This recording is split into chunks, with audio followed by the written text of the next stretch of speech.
Welcome to my channel. আজ আমি তোমাদের কষে দেখি 10.2 এর 10 থেকে 13 পর্যন্ত অঙ্কগুলো সমাধান করে দেখাবো। এর আগের ভিডিওতে আমি তোমাদের 9 পর্যন্ত অঙ্কগুলো সমাধান করে দিয়েছি, তোমরা দেখে না থাকলে তোমরা অবশ্যই দেখে নেবে। 10 নম্বর অঙ্কটা কী আছে দেখো। 25 জন কৃষক একটি সমবায় সমিতির 2400 বিঘা জমি 36 দিনে চাষ করেন।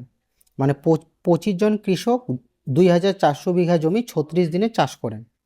এবার সমিতি একটি ট্র্যাক্টর কেনায় দেখা যায় অর্ধেক জমি, মানে 2400 বিঘা জমির অর্ধেক হচ্ছে কত, 1200 বিঘা জমি। এই 1200 বিঘা জমি 30 দিনে চাষ করা যায়। একটি ট্র্যাক্টরের ক্ষমতা কতজন কৃষকের চাষ করার ক্ষমতার সমান তা ত্রৈরাসিক পদ্ধতিতে হিসাব করি। তো দেখো, আমাকে এখানে কি বের করতে হবে, কৃষকের সংখ্যা। তো লক্ষ্য করো, তো প্রথমে গণিতের ভাষায় লিখে নেব, গণিতের ভাষায়। তো যেটা বের করতে বলবে সেটা একবারে ডান দিকে রাখবে তোমরা। তো এখানে লিখব কৃষক, আর ব্র্যাকেটে লিখব জন। আর অঙ্কের মধ্যে কি কি বিষয় আছে, জমি আর সময়। তো এদিকে লিখব জমির পরিমাণ,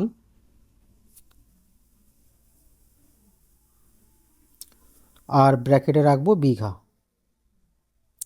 আর অঙ্কের মধ্যে কি আছে বন্ধুরা, সময়, ব্র্যাকেটে রাখবো দিন। তো দেখো, 25 জন কৃষক 2400 বিঘা জমি কত দিনে চাষ করে, 36 দিনে চাষ করে। কেমন? এবার কি আছে, অর্ধেক জমি। তাহলে 2400 বিঘা জমির অর্ধেক জমি কতগুলো জমি, সেটা বের করার জন্য কি করব, 2 দিয়ে ভাগ করব। তাহলে 2 12 24 আর 0, মানে 1200 বিঘা জমি। এই 1200 বিঘা জমি 30 দিনে চাষ করতে কতজন কৃষক লাগবে সেটা আগে আমরা বের করব। তো এখানে কি করব, প্রথম ধাপে জমির পরিমাণের সঙ্গে কৃষকের সম্পর্ক নির্ণয় করব। দেখো, জমি যত বেশি হবে কৃষক তত বেশি লাগবে, আর জমি যত কম হবে কৃষক তত কম লাগবে। মানে জমির পরিমাণটা বাড়লে কৃষকের সংখ্যা বাড়বে, আর জমির পরিমাণটা কমলে কৃষকের সংখ্যাটা কমবে। তো এক্ষেত্রে কি সম্পর্ক আছে, সরল সম্পর্ক আছে। যখন একটা বাড়বে অপরটা বাড়বে, একটা কমলে অপরটাও কমবে, তখন তাদের মধ্যে সরল সম্পর্ক থাকে। তো লিখব এখানে জমির পরিমাণ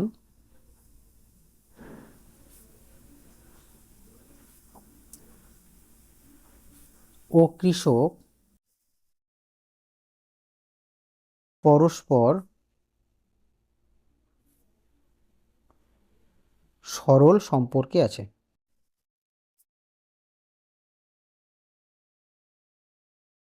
কেমন? এবার আমরা কি করব, সময়ের সাথে কৃষকের সম্পর্ক নির্ণয় করব। দেখো, 36 দিনে যে কাজটা করতে 25 জন কৃষক লাগে, 30 দিনে সে কাজটা করতে কি কৃষক বাড়াতে হবে। যত কম সময়ে আমরা কাজটা করতে যাব তত কি লোক সংখ্যা বেশি লাগবে। তো একটা কমলে অপরটা বাড়ছে, আর একটা বাড়লে অপরটা কমছে। তাহলে সময় আর কৃষকের মধ্যে কি সম্পর্ক আছে, ব্যস্ত। যখন একটা কমবে তো অপরটা বাড়বে, যখন একটা বাড়বে তো অপরটা কমবে, তখন তাদের মধ্যে ব্যস্ত সম্পর্ক থাকে। তো লিখব সময় ও কৃষক পরস্পর ব্যস্ত সম্পর্কে আছে, ব্যস্ত সম্পর্কে আছে। এবার লিখব সুতরাং নির্ণেয় কৃষকের সংখ্যা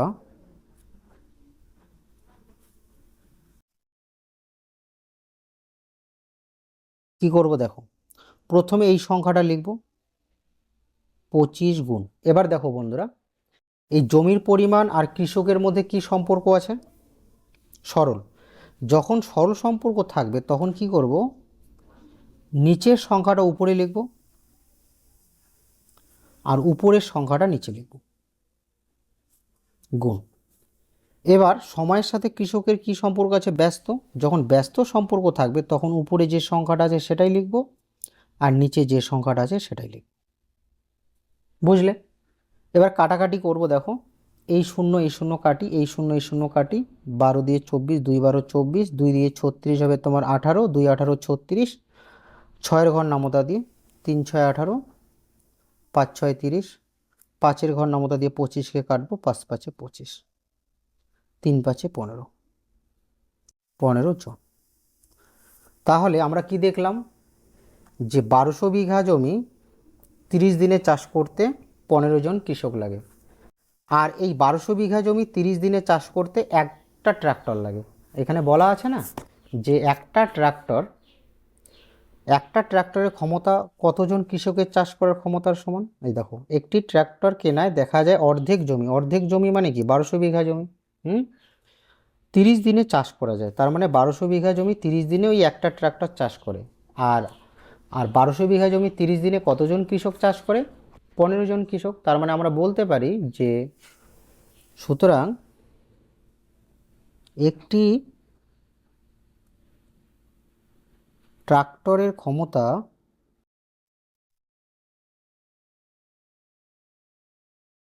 15 জন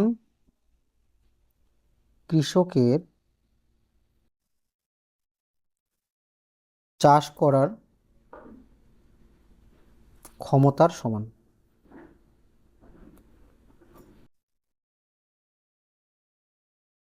ঠিক আছে, এবার 11 নম্বর অঙ্কটা দেখো কি আছে। একটি জাহাজের কলকাতা থেকে কোচিন যেতে 25 দিন সময় লাগে।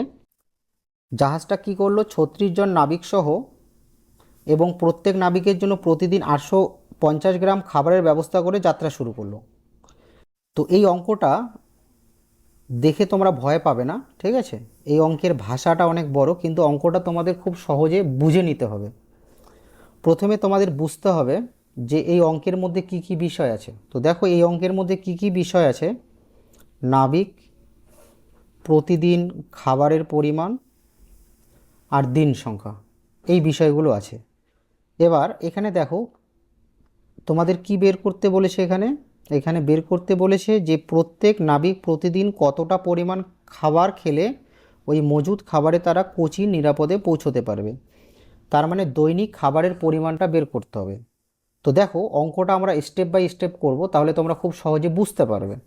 তো এখানে যে বিষয়গুলো আছে সেই বিষয়গুলো আমি এখানে লিখে নিয়েছি। তো যেহেতু এখানে দৈনিক খাবারের পরিমাণটা বের করতে হবে, তাই আমি এখানে লিখেছি দৈনিক খাবারের পরিমাণ, একক কি গ্রামে আছে, গ্রামে লিখেছি। আর এখানে দিন সংখ্যা আছে, তাই সময় ব্র্যাকেটের দিন, আর এখানে কি আছে, নাবিক ব্র্যাকেটের জন। এবার মন দিয়ে দেখবে 36 জন নাবিক 25 দিনে, ঠিক আছে, 36 জন নাবিক 25 দিনে, আর এখানে প্রতিদিন খাবারের পরিমাণ আছে কি 850 গ্রাম। তো এখানে লিখব 850 গ্রাম। মানে 36 জন নাবিক, ঠিক আছে, প্রতিদিন যদি 850 গ্রাম করে তারা প্রত্যেকে 850 গ্রাম করে খাবার তারা যদি গ্রহণ করে, তাহলে তাদের যে মজুদ যে খাদ্যটা সেটা সেই মজুদ খাদ্যে তারা 25 দিন পর্যন্ত খেতে পারবে। বুঝলে? 13 দিন পরে ওই জাহাজটি অপর একটি ডুবন্ত জাহাজ থেকে 15 জন নাবিককে উদ্ধার করলো। তো যে 15 জন নাবিককে উদ্ধার করবে সেই 15 জন নাবিক কি এদের সাথে যোগ হবে? তারা একই জাহাজে থাকবে, তাই না? যেহেতু তাদের উদ্ধার করলো, তো কত হবে এটা, 5 6 11, 3 1 4 5।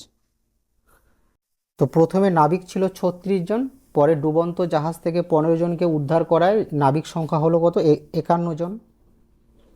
এবার কতদিন পরে তাদেরকে উদ্ধার করলো? 13 দিন পর।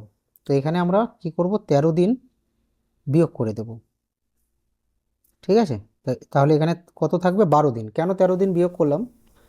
কারণ 36 জন নাবিকের মোট 25 দিনের খাবার ছিল, 25 দিনের খাবারের মধ্যে তারা 13 দিন খাবার খেয়েছে, থাকলো কত দিনের খাবার, 12 দিনের খাবার। বুঝলে? এখানে কিন্তু আর 12 দিনের খাবার, ওদের জাহাজে কিন্তু আর 12 দিনের খাবার মজুদ আছে। এবার জাহাজটির গতিবেগ বাড়িয়ে দিয়ে 10 দিনে কোচিন পৌঁছলো। তো জাহাজটার গতিবেগ বাড়ালো, তারা 12 দিনের জায়গায় তারা 10 দিনে যাবে, ঠিক আছে, 10 দিনে পৌঁছাবে, মানে 2 দিন কম সময় নেবে। তো প্রত্যেক নাবিকের জন্য দৈনিক খাবারের পরিমাণটা কি হবে সেটা আমাদের বের করতে হবে। দেখো বন্ধুরা, প্রথম ধাপে আমরা কি করব, নাবিকের সাথে দৈনিক খাবারের পরিমাণের সম্পর্কটা নির্ণয় করব, তারপর সময়ের সাথে দৈনিক খাবারের পরিমাণের সম্পর্ক নির্ণয় করব। তো প্রথমে নাবিক আর দৈনিক খাবারের মধ্যে কি সম্পর্ক আছে সেটা দেখব। তো এখানে লক্ষ্য করো 36 জন নাবিক। তো 36 জন নাবিক যখন আছে তখন প্রত্যেকের জন্য 850 গ্রাম করে খাবার বরাদ্দ আছে, তাই না? মানে 36 জন নাবিক, প্রত্যেকের জন্য 850 গ্রাম করে খাবার বরাদ্দ আছে। এবার এখানে লক্ষ্য করো 36 যোগ 15 মানে 51 জন হলো। এবার কি নাবিকের সংখ্যা বেড়ে গেছে, তাই কি হবে, প্রত্যেকের জন্য বরাদ্দ খাবারটা কি কমে যাবে, কারণ তাদের জাহাজে যে মজুদ খাদ্যটা আছে সেই মজুদ খাদ্যটা তারা কতদিন নিয়ে যাবে, তাদেরকে 10 দিন নিয়ে যেতে হবে।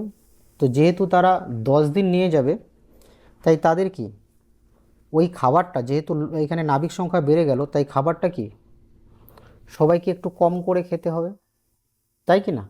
তো তোমরা ভালোভাবে মনে রাখবে যে একই খাবারে লোক সংখ্যা যদি বেড়ে যায়, দেখো এখানে 36 থেকে 51, লোক সংখ্যা যদি বেড়ে যায় তাহলে প্রত্যেকের দৈনিক খাবারের পরিমাণটা কিন্তু কমে যাবে, কারণ লোক সংখ্যা বেড়ে গেলে একটা নির্দিষ্ট দিন পর্যন্ত খাবারটাকে নিয়ে যেতে চাইলে কি একটু কম করে খেতে হবে, তাই না? তো নাবিক আর দৈনিক খাবারের মধ্যে কি আছে, ব্যস্ত সম্পর্ক আছে, কারণ যখন নাবিক সংখ্যা বাড়বে তখন তাদের দৈনিক খাবারের পরিমাণটা কমাতে হবে, আর যখন নাবিক সংখ্যা কমবে তখন কি দৈনিক খাবারের পরিমাণটা তার একটু বেশি করে খেলেও হবে, তাই না? তো এখানে ব্যস্ত সম্পর্ক আছে। তো লিখব নাবিক ও দৈনিক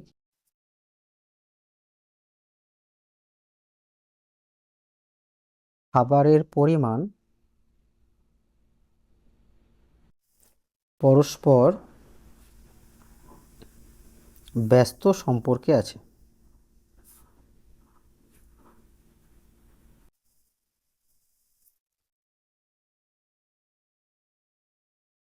এবার আমরা দ্বিতীয় ধাপে কি করব, সময়ের সাথে দৈনিক খাবারের পরিমাণের সম্পর্কটা নির্ণয় করব। তো ভালোভাবে দেখো, 12 দিনে প্রত্যেক নাবিকের জন্য 850 গ্রাম করে খাবার বরাদ্দ আছে, তাই না? এবার যদি দিনটা কমে যায়, দেখো 12 দিন থেকে তারা কত দিনে পৌঁছাবে, 10 দিনে পৌঁছাবে। তো 12 দিনের জায়গায় যদি জাহাজটি 10 দিনে পৌঁছে যায় তাহলে কি কম দিনে তারা পৌঁছে যাচ্ছে, তাই না? তাহলে তারা কম দিনে পৌঁছে যাচ্ছে, তাদের 2 দিন সময় কম লাগছে, তাহলে মাথা পিছু খাবারের পরিমাণটা কি বেড়ে যাবে, বুঝতে পারলে তো?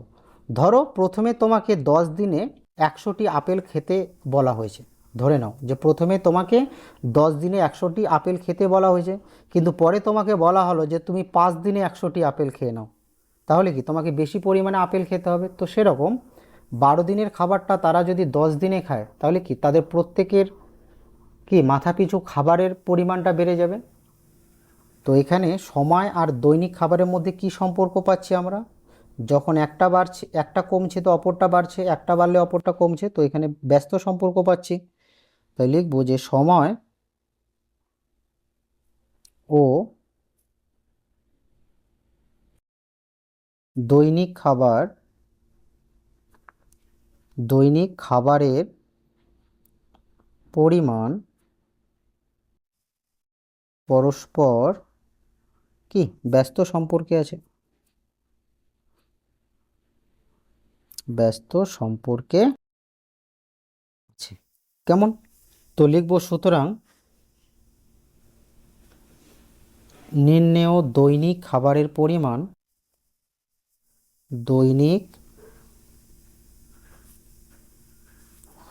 খাবারের পরিমাণ।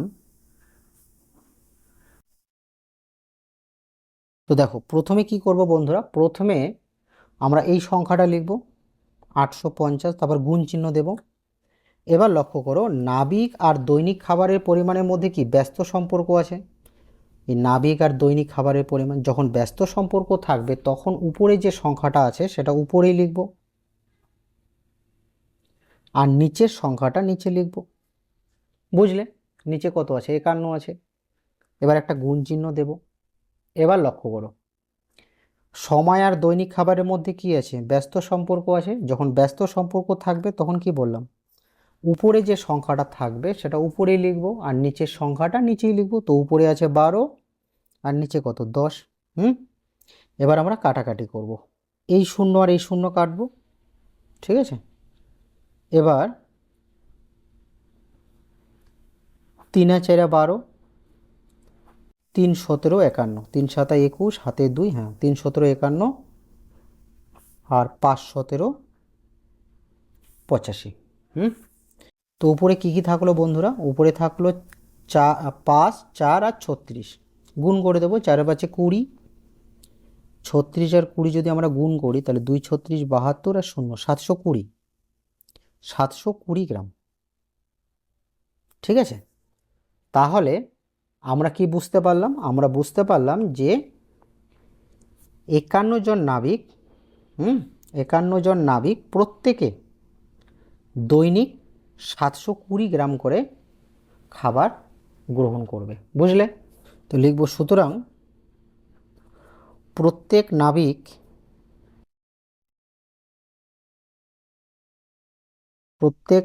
প্রতিদিন 720 গ্রাম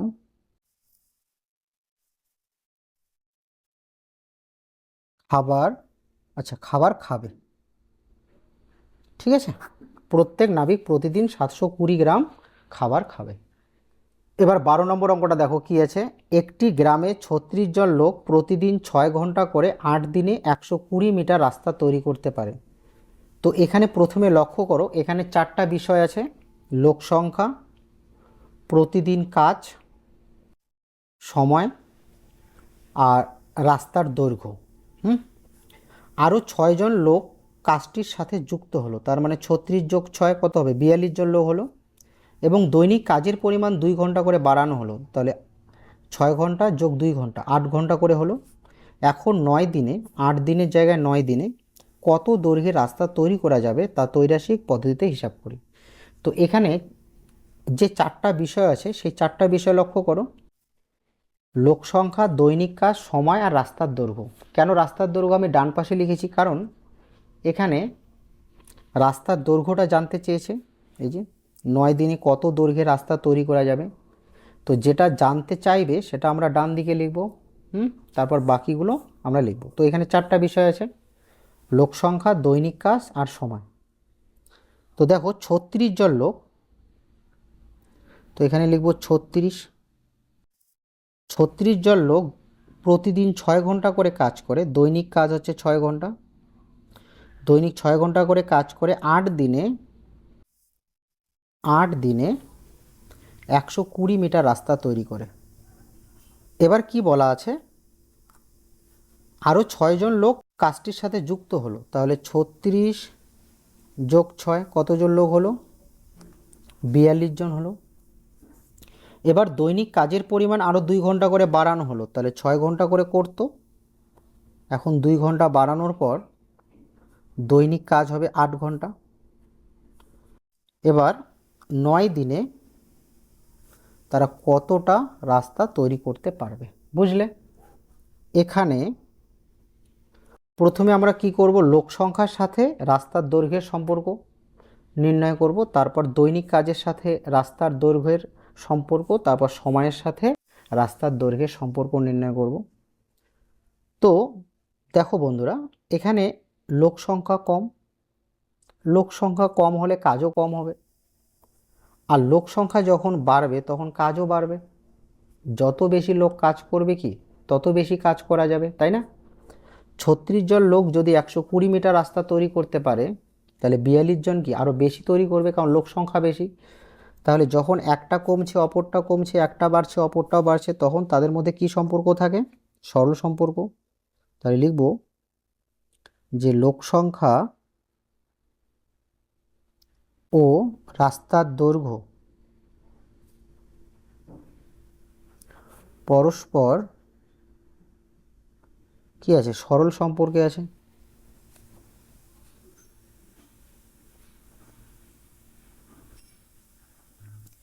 তো দেখো, দৈনিক 6 ঘন্টা করে কাজ করে যদি 120 মিটার রাস্তা তৈরি করা যায়, তাহলে দৈনিক 8 ঘন্টা করে কাজ করলে কি আরও বেশি রাস্তা তৈরি করা যাবে।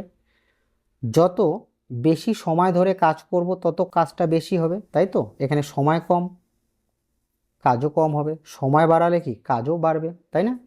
তো দৈনিক কাজ আর রাস্তার মধ্যে সরল সম্পর্ক আছে। দৈনিক কাজ ও রাস্তার দৈর্ঘ্য পরস্পর কি সরল সম্পর্কে আছে, সরল সম্পর্কে আছে।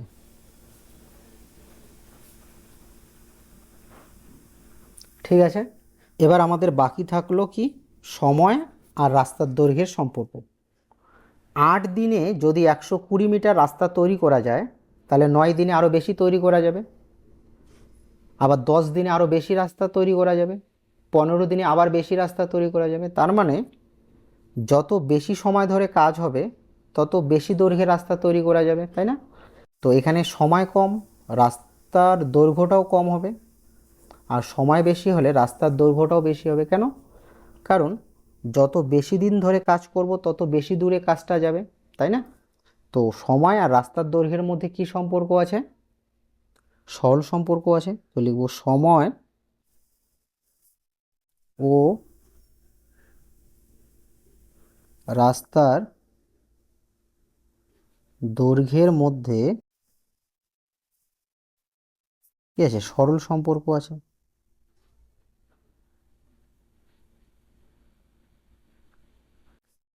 এবার লিখব সুতরাং নির্ণেয় রাস্তার দৈর্ঘ্য, রাস্তার দৈর্ঘ্য। তো প্রথমে কি করব বন্ধুরা, প্রথমে এই সংখ্যাটা লিখব 120, তারপর গুণ চিহ্ন দেব। তারপরে কি আছে? লোক সংখ্যা রাস্তার মধ্যে কি সরল সম্পর্ক আছে। সরল থাকলে প্রথমে নিচেরটা লিখব, তারপরে উপরেরটা লিখব। তো প্রথমে লিখব 42, তারপরে উপরে যে সংখ্যাটা আছে 36 সেটা নিচে লিখব। যখন সরল সম্পর্ক থাকবে তখন কি করবে, নিচেরটা উপরে লিখবে, কেমন? তো এক্ষেত্রে দৈনিক কাজ আর রাস্তার মধ্যে সরল সম্পর্ক আছে, এখানে তিনটাই সরল সম্পর্কে আছে। তাই এখানে কি হবে, 8 উপরে হবে আর 6 নিচে বসবে। ঠিক আছে, আর এখানে 9 উপরে হবে, 8 নিচে বসবে। এবার একটা গুণ চিহ্ন দেব, 9 উপরে বসবে আর 8 নিচে বসবে, কেমন? এবার আমরা কাটাকাটি করব। দেখো, 9 দিয়ে 36কে কাটি, 4 লং 36। 6 দিয়ে 42কে কাটি, 6 সাথে 42। এখানে 8 আর 8 কেটে দিই। ঠিক আছে, 4 দিয়ে যদি আমরা 120কে কাটি, তাহলে 3 এ 4 12 আর 0 30।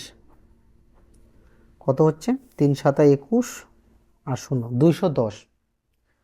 তো রাস্তার দৈর্ঘ্য কত হবে? 210 মিটার, কেমন? সুতরাং এখন 9 দিনে 210 মিটার দৈর্ঘ্যের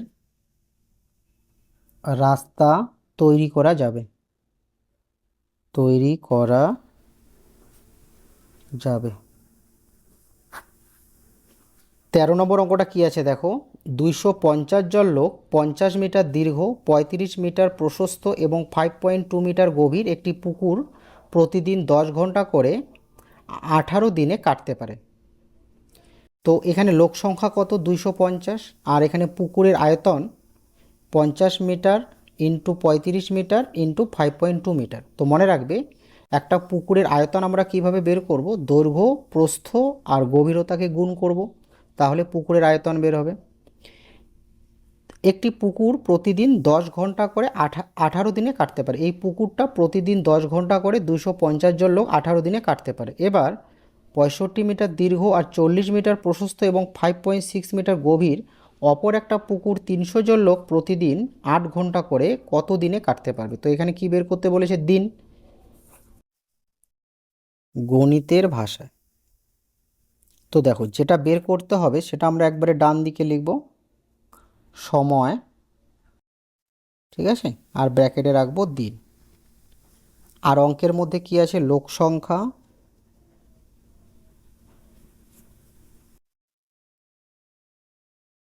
আর ব্র্যাকেটে কি লিখবো, জন। আর আছে পুকুরের আয়তন,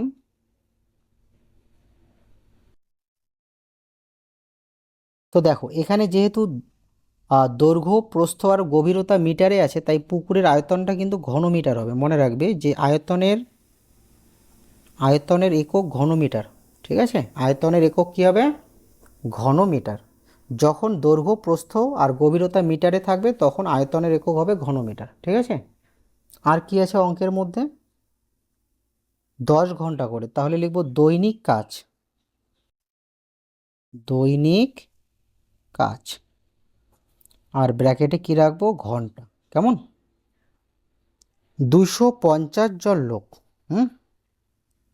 50 মিটার দীর্ঘ ইন্টু 35 মিটার প্রশস্ত আর 5.2 মিটার গভীরতা বিশিষ্ট একটা পুকুর দৈনিক 10 ঘন্টা করে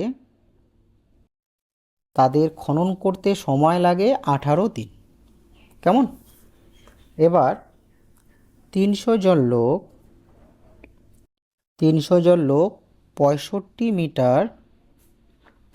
মিটার দীর্ঘ, 40 মিটার প্রশস্ত আর 5.6 মিটার গভীরতা বিশিষ্ট একটা পুকুর দৈনিক 8 ঘন্টা করে কত দিনে তারা কাটতে পারবে, বুঝলে। তো এখানে গুণ কেন করলাম, যখন একটা আমরা পুকুরের আয়তন বের করব তখন দৈর্ঘ্য প্রস্থ আর গভীরতা বা উচ্চতা তখন কি হবে, গুণ হবে। দৈর্ঘ্য প্রস্থ আর উচ্চতা গুণ করলে আমরা, উচ্চতা হোক বা গভীরতা হোক, দৈর্ঘ্য প্রস্থ আর গভীরতা আমরা গুণ করলে আমরা কি পাই, আয়তন পাই। কেমন, তো এবার আমরা সম্পর্কগুলো নির্ণয় করব। তো এখানে প্রথমে কি করব, লোক সংখ্যার সাথে সময়ের সম্পর্ক নির্ণয় করব। তো দেখো এখানে লোক সংখ্যা কম, তো কোনো একটা কাজ করতে কিন্তু সময়টা বেশি লাগবে, আর লোক সংখ্যা যত বেশি হবে তত সেই কাজটা কিন্তু তাড়াতাড়ি হবে। তার মানে লোক সংখ্যা বাড়লে দিন সংখ্যাটা কমবে, আর লোক সংখ্যা কমলে দিন সংখ্যাটা বাড়বে। তো এক্ষেত্রে কি সম্পর্ক আছে, ব্যস্ত সম্পর্ক আছে। আর সবসময় মনে রাখবে লোক সংখ্যার দিন সংখ্যা সবসময় ব্যস্ত সম্পর্কে থাকে। তো লিখব লোক সংখ্যা ও সময় পরস্পর ব্যস্ত। তো লোক সংখ্যা আর সময় সবসময় ব্যস্ত সম্পর্কে থাকে, ঠিক আছে, সম্পর্কে আছে। কেমন, এবার দেখো এখানে দেখো পুকুর যত বড় হবে খনন করতে তত বেশি দিন সময় লাগবে, আর পুকুর যত ছোট হবে খনন করতে তত কম সময় লাগবে। মানে বড় পুকুর খনন করতে দিন সংখ্যা বেশি লাগবে, আর ছোট পুকুর খনন করতে দিন সংখ্যা কম লাগবে। পুকুর যত ছোট হবে সময় তত কমবে, পুকুর যত বড় বেশি হবে বা বড় হবে তত সময়ও বেশি হবে। তাই এখানে পুকুরের আয়তন আর সময় সরল সম্পর্কে আছে, কারণ একটা কমলে অপরটা কমছে, একটা বাড়লে অপরটা বাড়ছে, তো সরল সম্পর্কে আছে। তাই লিখব পুকুরের আয়তন ও সময় পরস্পর সরল সম্পর্কে আছে। কেমন, এবার আমরা কি করব, দৈনিক কাজের সাথে সময়ের সম্পর্ক নির্ণয় করব। দেখো 10 ঘন্টা করে কাজ করলে কোনো একটা কাজ করতে যদি 18 দিন সময় লাগে, সেই কাজটা 8 ঘন্টা করে করলে কি সময়টা বেশি লাগবে। মানে দৈনিক দৈনিক কাজের সময়টা যত বাড়াবো তত দিন সংখ্যাটা কমবে, মানে যত বেশি সময় ধরে কাজ করব তত কি কোনো একটা কাজ করতে সময় কম লাগবে, দিনটা কম লাগবে, তাই না। তো যখন আমরা দৈনিক কাজের সময়টা কমাবো তখন দিন সংখ্যা বাড়বে, যখন দৈনিক কাজের সময়টা বাড়াবো তখন দিন সংখ্যা কমবে। তো এক্ষেত্রে ব্যস্ত সম্পর্ক আছে। তো লিখবো যে দৈনিক কাজ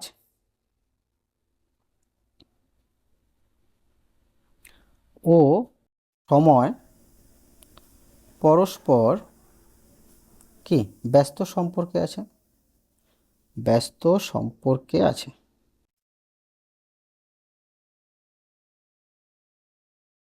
এবার লিখব যে সুতরাং নির্ণেয় সময়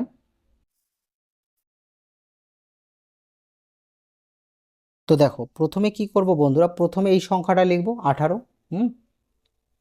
তো প্রথমে লিখব 18, তারপর গুণ চিহ্ন দেব।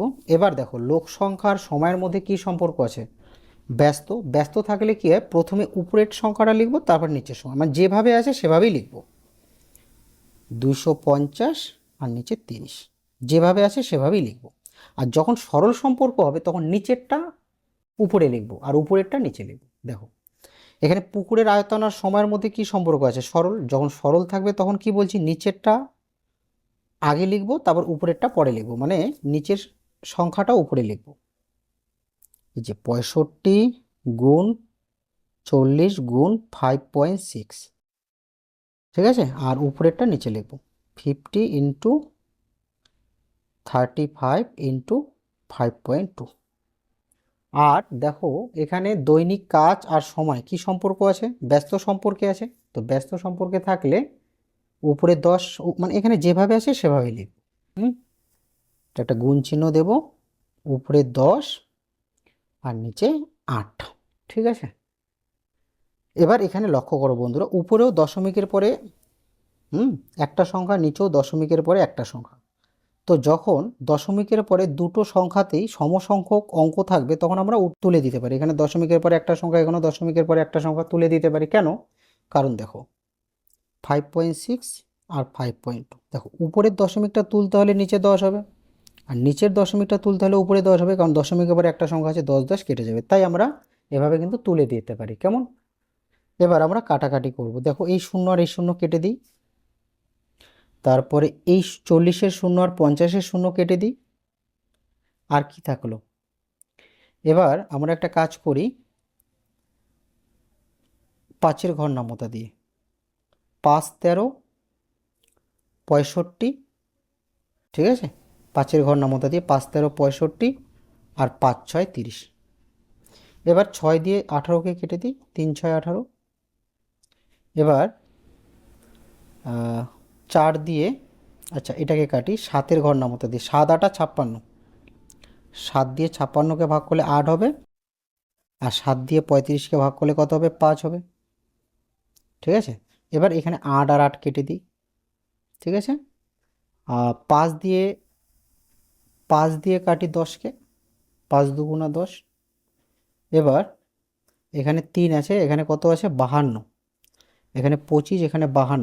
তো 2 দিয়ে 52কে কেটে দিই, 2 দিয়ে 52কে কাটলে কত হবে, 2 2 4, থাকলো কত, 1 আর 2 12, 6 2 12 26। এবার 13 দিয়ে 26কে কাটি, 2 13 26। এবার 2 দিয়ে 4কে কেটে দিই, 2 2 4। তো দেখো এখানে 5 দিয়ে 25কে কাটলাম, 5 5 25। তো উপরে কি থাকলো, 3 5 আর 2, তো 3 5 15, 15কে 2 দিয়ে গুণ করলে কত, 30, 30 দিন। তাহলে লিখলাম যে সুতরাং 30 দিনে পুকুরটি কাটতে পারবে। বুঝলে?